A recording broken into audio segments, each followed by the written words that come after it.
The mysterious blueprint. The desert wind howled through the golden dunes, whispering secrets as it swept across the ancient land. The Great Pyramid of Giza stood defiant against time, its limestone casing long stripped away, yet its core remained, a silent testament to an impossible feat. But how? To understand, we must step back 4,500 years, to the dawn of an era when men sought to defy nature itself. 2570 BCE, the reign of Pharaoh Khufu. The royal hall was stifling with heat and tension.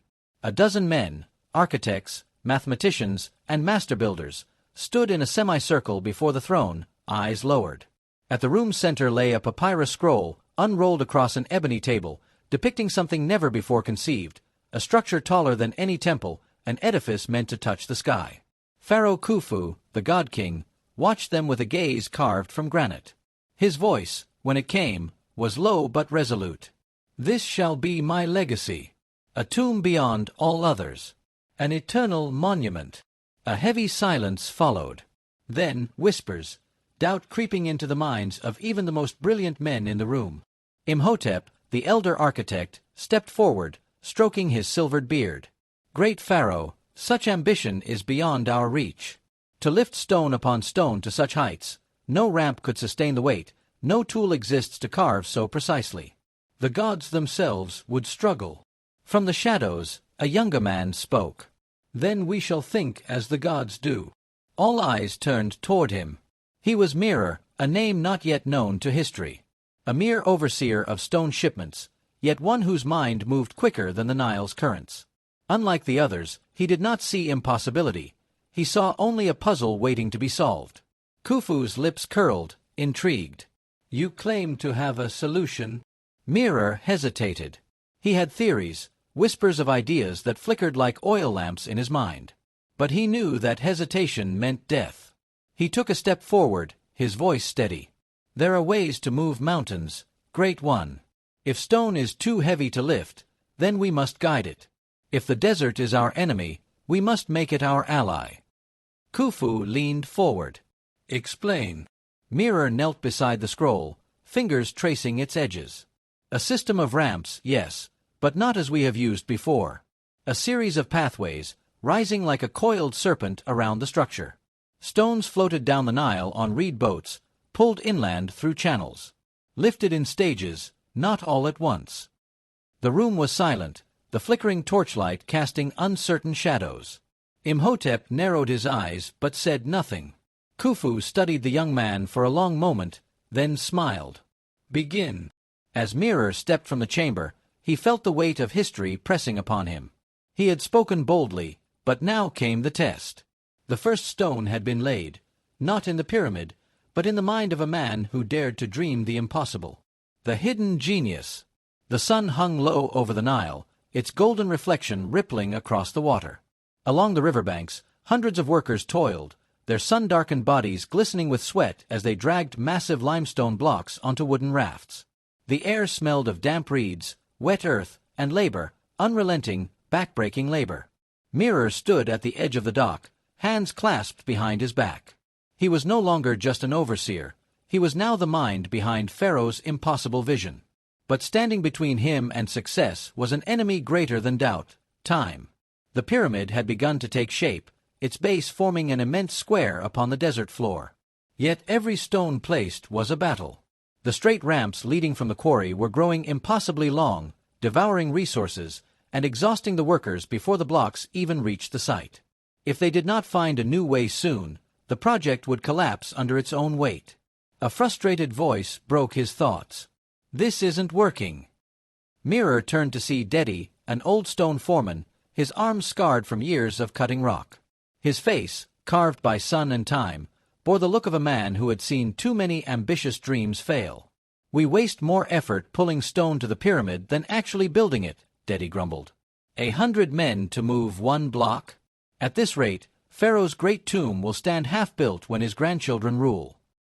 Mirror exhaled slowly, gazing at the pyramid's rising skeleton. Dedi was right. But the answer lay not in more labor, only in better thinking. A sudden shout drew their attention. Across the riverbank, a group of children played in the silt, rolling smooth stones atop wooden logs, laughing as they pushed them along. Mirror's breath caught. A thought flickered, then roared to life. Turning sharply, he barked an order. "Bring me logs. As many as you can find." Within the hour, a dozen thick palm trunks lay beside the next stone block. Workers muttered as they watched Mirror kneel, arranging the logs in a row. He signaled to Dedi. "Push the block." The men strained, expecting resistance, but the stone glided forward, rolling effortlessly over the logs. Murmurs turned to cheers as realization spread. Dedi's eyes widened. "By the gods!" Mirror grinned. "We won't drag the stones. We'll make them walk." That night, by torchlight, the pyramid's true foundation was laid, not of stone, but of knowledge. With rolling logs, the workers moved faster. With water-filled channels, they floated stones closer. And with a winding spiral ramp, they would soon reach the sky. Yet even as Mirror stood triumphant, he knew the greatest challenge still lay ahead. The higher they built, the harder it would become. How would they conquer the heavens when the earth itself held them down? The battle against gravity. The pyramid was no longer just an idea, it was a mountain rising from the sands. Its smooth limestone blocks stacked higher each day, a reflection of Pharaoh's unyielding will. But as the structure climbed, so did the challenges. Mirror stood at the edge of the construction site, his gaze lifting toward the towering incline. The rolling logs had carried them this far, the spiral ramp coiled around the pyramid like a great serpent, guiding the stones upward. Yet now, at the midpoint, the problem became clear. The higher they built, the longer the ramp needed to be. Each layer demanded more labor, more materials, more time. Worse, the weight of the stones threatened to crush the packed earth pathways beneath them. Already, sections of the lower ramp had begun to crumble under the strain. A group of workers gathered near the base, whispering. The gods had blessed them thus far, they said, but now they had climbed too close to the sky. Mirror knew better. This was not the work of gods. This was the limit of human strength. Dedi approached, his brow lined with worry. "The men are slowing. The slope is too steep. We'll break their backs before we reach the peak." Mirror clenched his jaw. If they could not carry the stones higher, the pyramid would remain unfinished, an eternal monument to failure. That night, by torchlight, Mirror studied the incline. He thought of the river, the boats, the counterweights used to lift heavy cargo. Then, an idea struck. The next morning, he called for wooden sleds and thick ropes. The workers watched in confusion as a massive stone was placed on the sled, its base greased with animal fat. At the top of the ramp, a second sled sat empty, connected to the first by a pulley system strung over a wooden beam. Mirror gave the order. As men at the top filled the second sled with heavy sandbags, gravity did the rest. The weight of the descending load pulled the stone-laden sled upward with surprising ease. Gasps of disbelief filled the air. The impossible had become simple. Dedi let out a low whistle. "You think like a trickster god, boy." Mirror smirked. "No gods, old man. Just balance." With the counterweight system in place, progress surged forward. Stones once thought immovable now soared. But as the pyramid neared completion, a new terror emerged. The foundation trembled. A deep groan echoed through the structure. The workers froze as the earth beneath them quivered. An earthquake. A single crack snaking through the limestone could spell disaster.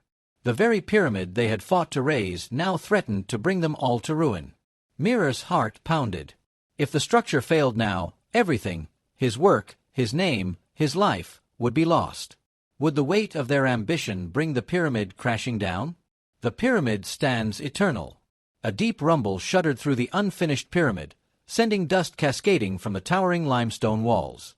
The earth itself seemed to rebel against their ambition. Mirror gripped a wooden beam for balance, his breath sharp and shallow. Around him, workers froze, their eyes wide with fear. The whisper of curses filled the air. "The gods are angry. We have reached too high." Dedi stumbled toward him, his face ashen. The foundation, if the stones shift, the whole structure could collapse. Mirror forced himself to think past the terror clawing at his mind. The pyramid's core, built of tightly packed limestone and granite, was designed to endure. But if the tremors widened a single crack, centuries of labor could vanish in a heartbeat. He turned to the workers. Reinforce the lower levels. Bring sand and rubble, pack the foundation tighter than before. The men hesitated. Then Dedi roared, "Move!" They ran. Buckets of sand, crushed stone, and clay were poured into the smallest fractures. The laborers worked until their hands bled, until the tremors finally ceased and silence settled over the desert once more. When the dust cleared, the pyramid still stood. Mirror exhaled, his legs nearly giving way beneath him. They had come too close to ruin. But the structure had endured. The final stone. Weeks later, the last block was hauled to the summit. The entire kingdom gathered to witness the final act, the placing of the pyramidion, the capstone meant to crown Pharaoh's eternal tomb. It was carved from electrum, a gleaming alloy of gold and silver, meant to shine like the sun itself. Mirror stood at the peak, the desert stretching endlessly below him. He had spent years fighting stone, gravity, and time. Now, at last, the impossible was real. With one final heave, the workers set the capstone in place. A great cheer rose from the crowd below. The pyramid was complete. Pharaoh Khufu, watching from his gilded throne, nodded in silent approval. His legacy was secured. Dedi clapped a hand on Mirror's shoulder. "You've built something that will outlive us all, boy." Mirror did not answer. He only stared at the structure before him, his triumph, his burden, his proof that man could challenge the gods and win. The pyramid's secret. Decades passed. Centuries turned to millennia. The desert claimed its due, eroding the ramps, stripping the smooth limestone casing. The names of those who built it faded from history. Yet the pyramid remained. A lone traveler, standing before its ancient form, traced his fingers over the stone, whispering, "How did they do it?" The desert wind carried no answer. Only silence. Only mystery.